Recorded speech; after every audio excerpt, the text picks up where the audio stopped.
एक छोटे से गांव धूलपुर में रामू नाम का एक किसान रहता था। चेहरे पर धूप की मार से आई झुर्रियां, हाथ खुरदुरे और काले, पर आंखों में एक जिद्दी चमक। घर में थे उसके बूढ़े माँ बाप, बाबा और अम्मा, और उसकी पत्नी सावित्री। उस साल की गर्मी कुछ अलग ही थी।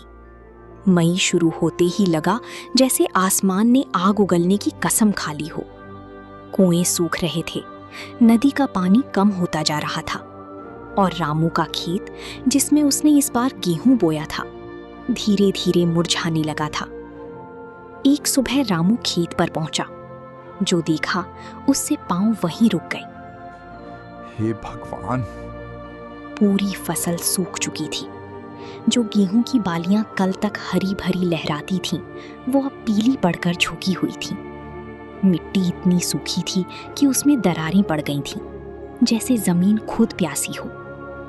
पूरा साल मेहनत की, बीज बोया, खाद डाली, रात रात जागकर पानी दिया, और अब ये। वो वहीं बैठ गया। हाथ से एक सूखी बाली तोड़ी, उसे उंगलियों में मसला। वो चूर हो गई, बस धूल बची। धूल, सब धूल। घर आया तो सावित्री ने देखा। चेहरा उतरा हुआ था, आंखें खाली।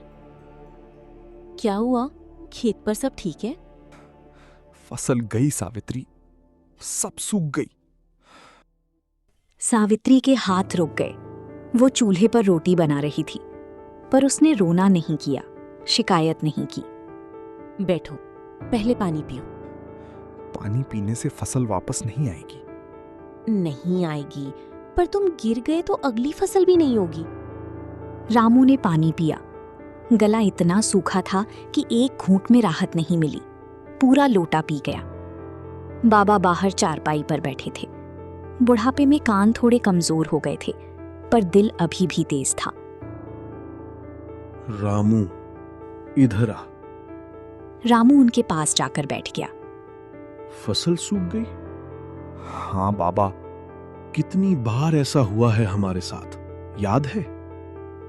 याद है, पर हर बार दिल टूटता है। टूटे दिल से भी काम होता है बेटा। हर बार हम उठे, हर बार। बाबा ने उसके कंधे पर हाथ रखा, वो हाथ जो खुद सालों की मेहनत से कठोर हो गए थे। किसान वो नहीं जो अच्छी फसल में खुश हो। किसान वो है जो बुरी फसल के बाद भी खेत में वापस जाए।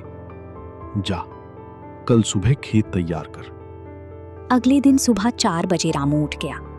अभी अंधेरा था, पर वो जानता था कि धूप निकलने से पहले जितना काम हो सके कर लेना चाहिए। अम्मा ने उठते देखा तो बिना कुछ कहे उठी, चूल्हा जलाया और थोड़ी सी बाजरे की रोटी और प्याज बांध दिए कपड़े में। ले जा, खाली पेट काम मत करना। अम्मा, तुम सोया करो, इतनी सुबह उठने की जरूरत नहीं। तू मेरा बेटा है, तू जाएगा तो मैं सोऊंगी कैसे? रामू ने कुछ नहीं कहा, बस उनके पांव छुए और निकल पड़ा। खेत पर पहुंचा तो सूरज अभी नहीं निकला था। थोड़ी सी ठंडक थी, पर वो जानता था कि ये 2 घंटे में खत्म हो जाएगी। उसने कुदाल उठाई और खेत को जोतना शुरू किया। सूखी जमीन बहुत कठोर थी। कुदाल मारो तो लगता था पत्थर पर मार रही हो। हर वार के साथ हाथों में झंझनाहट होती। 1 घंटा बीता, 2 घंटे बीते, सूरज निकल आया, और उसके साथ आई वो आग जो हर साल मई में आसमान से बरसती है। रामू के माथे से पसीना बह रहा था, कमीज भीग गई थी, सांस तेज हो रही थी, पर हाथ रुकी नहीं। रुकना नहीं है। दोपहर होती होती धूप इतनी तेज हो गई कि जमीन से गर्म हवा उठने लगी। रामू के होंठ सूख गए। गला रेगिस्तान जैसा हो गया था। उसने पास रखा मटके का पानी पिया, वो भी गर्म हो चुका था। पानी भी गर्म और पीना भी है। उसने घूंट भरा, राहत नहीं मिली, पर काम जारी रखा। तभी खेत के किनारे से एक आवाज आई, रामू जी, रुको। सावित्री आ रही थी, सर पर एक कपड़ा ओढ़े, हाथ में मिट्टी का घड़ा और एक पोटली। तुम यहाँ, इस धूप में? तुम हो तो मैं क्यों नहीं आ सकती? लो, छाछ लाई हूं, ठंडी है, अभी अभी बिलोई है। रामू ने छाछ पी। एक सांस में आधा घड़ा खाली हो गया, जैसे सालों की प्यास बुझ रही हो। जान में जान आई। बैठो थोड़ा, खाना भी लाई हूं। काम अधूरा है। काम भागेगा नहीं, पर तुम गिर गए तो काम कौन करेगा? रामू बैठ गया पेड़ की छांव में, जो थी तो छोटी सी, पर उस वक्त किसी महल जैसी लगी। सावित्री ने रोटी और अचार निकाला। दोनों चुपचाप बैठे रहे। बीच बीच में गर्म हवा आती और धूल उड़ाती। रामू जी, एक बात पूछूं? पूछो। इतनी मेहनत करते हो, कभी थकते नहीं? थकता हूँ, बहुत थकता हूँ, पर ये खेत मेरे बाबा ने सींचा था। उन्होंने भी ऐसी गर्मी देखी थी। वो नहीं रुके तो मैं कैसे रुकूं? ठीक कहा। तुम जाओ घर, यहाँ की धूप बर्दाश्त नहीं होगी। कुछ देर बाद रामू फिर उठा और काम पर लग गया। सावित्री थोड़ी देर बैठी रही, फिर वो भी उठी और खेत की एक कोने में घास साफ करने लगी। रामू ने उसे देखा।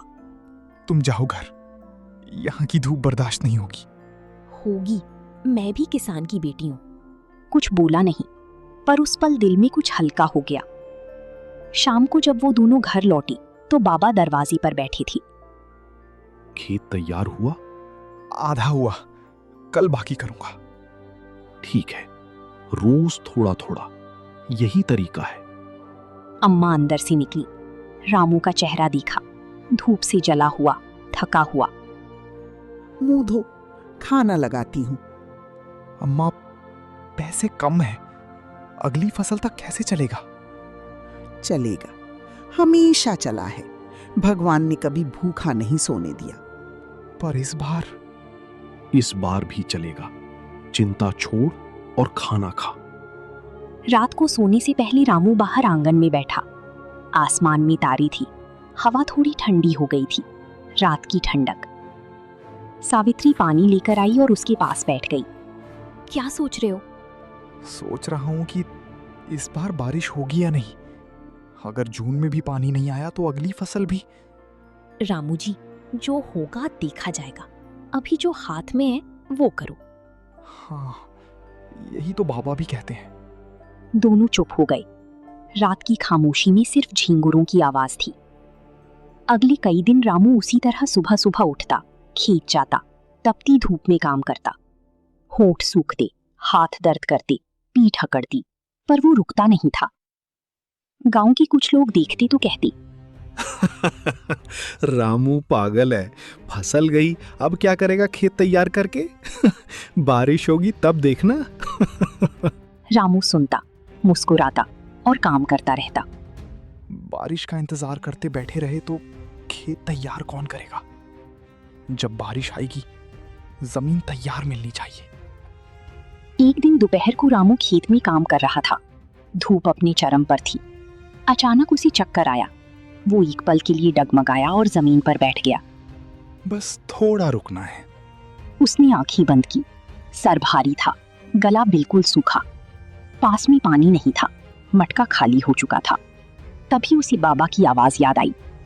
किसान वो है जो बुरी फसल के बाद भी खेत में वापस जाए।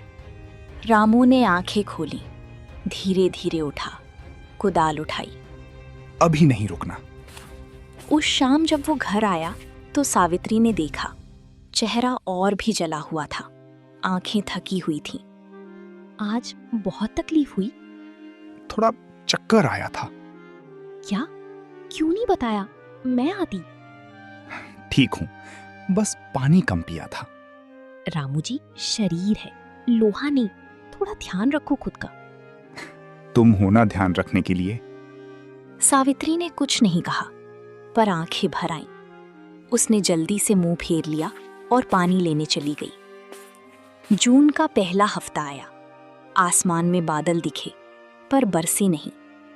रामू हर शाम आसमान देखता।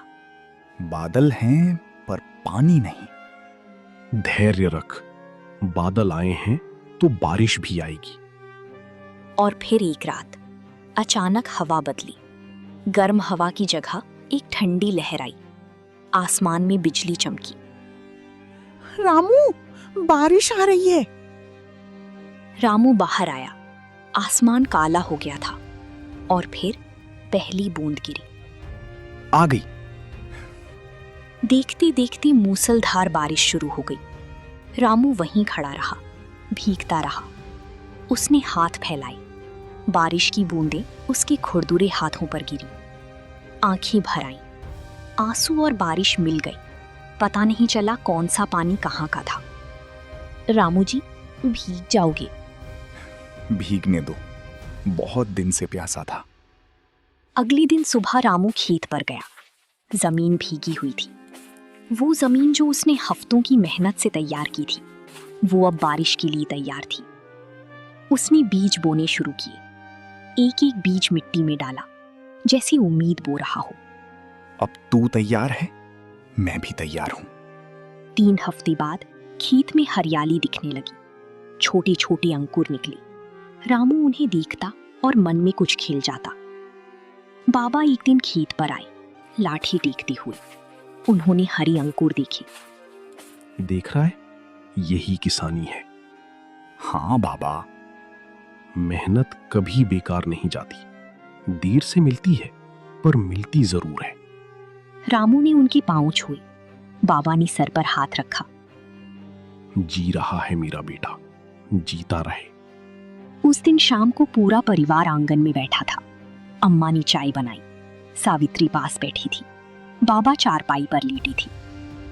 रामू ने चाय का कप उठाया और एक घूंट पिया। ठंडी हवा चल रही थी। खेत की तरफ से मिट्टी की सौंधी खुशबू आ रही थी।